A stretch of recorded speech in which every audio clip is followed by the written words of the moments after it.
नमस्कार दोस्तों, स्वागत है आपका अपने YouTube चैनल नीता की कहानियों में।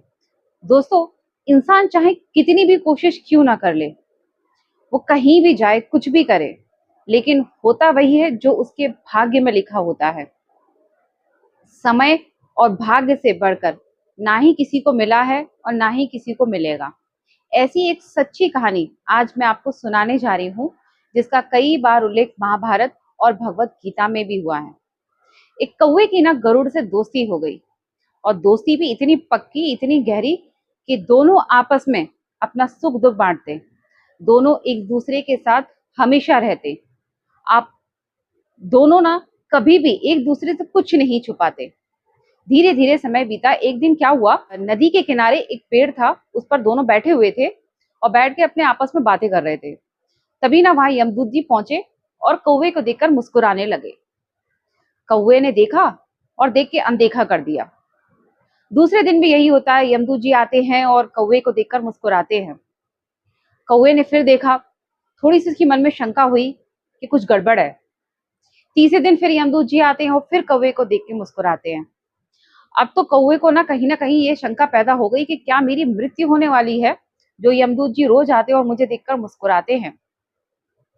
लेकिन फिर भी ना उसने जाने दिया, और ऐसे ही करके धीरे धीरे 4-5 दिन और निकल गए। जब 4-5 दिन और निकलने के बाद ना, अब तो उसे पक्का यकीन हो गया कि पक्का मेरी मौत आने वाली है। तब उसने गरुड़ से कहा, मित्र, मैं मरना नहीं चाहता, लेकिन ये यमदूत जी रोज यहाँ आते हो, मुझे जिस तरह से देखकर मुस्कुराते हैं ना, मुझे पक्का यकीन है ये मेरे प्राण निकाल के ले जाएंगे। तो गरुड़ ने कहा, ऐसा कुछ भी नहीं है, तुम्हें बस वहम हो गया है। कौवा बोला, नहीं, मैं रोज देख रहा हूँ, एक दिन हो गया, दो, आज 4-5 दिन हो गए, यमदूत जी रोज आते हो, रोज मुझे देखकर मुस्कुराते हैं वो। अब गरुड़ ने भी सोचा शायद कौवा बार बार इस बात को कह रहा है, तो हो सकता है ये बात सही हो। तो गरुड़ ने कहा, तुम घबराओ मत मित्र, मैं तुम्हें ऐसी जगह ले जाऊंगा ना, जहां तुम्हें यमदूत तो क्या, भगवान भी नहीं देख पाएंगे। कौवा बोला, अच्छा, तो मुझे ले चलो। कौवे को पीठ पे बिठाकर गरुड़ जी ना कोसों दूर जंगल से कैलाश पर्वत पर ले जाते हैं उसे। और जैसे ही वहां गरुड़ और कौवे पहुंचते हैं, तो उन्हें बड़ी राहत की सांस मिलती है। उन्हें लगता है कि अब यहाँ कोई नहीं है, उन्हें किसी बात का डर नहीं है। कुछ कदम और आगे बढ़ते हैं पर्वत की ओर, तो क्या देखते हैं कि वहां यमदूत जी पहले से ही खड़े हुए हैं। उन्होंने तुरंत ही अपना पाश फेंक कर कौवे के प्राण निकाली, और गरुड़ जी बेचारे खड़े खड़े देखते रह गए। बाद में गरुड़ जी बोले, तुमने इसे यहीं और अभी क्यों मारा?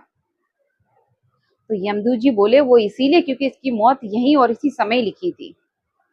गरुड़ बोले कि अगर इसको मारना ही था आपको, तो आप पहले ही मार देते। आप रोज वहां आके इसको देख के मुस्कुराते क्यों थे? आपको उसके प्राण निकालने थे तो तभी निकाल लेते। तब यमदूत जी बोले, नहीं, जिसका जहां समय लिखा होता है, जिसकी जहां पर मौत लिखी होती है, उसके साथ वही होता है।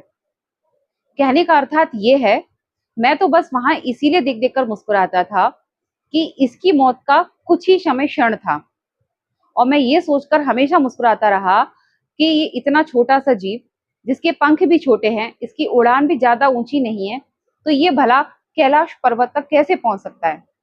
लेकिन भाग्य का लेख तो देखो, तुम इसके मित्र निकले, और तुम ही इसे अपने पीठ पर बैठा कर यहाँ तक ले आए, और यहाँ ही इसकी मौत लिखी थी, और वही हुआ।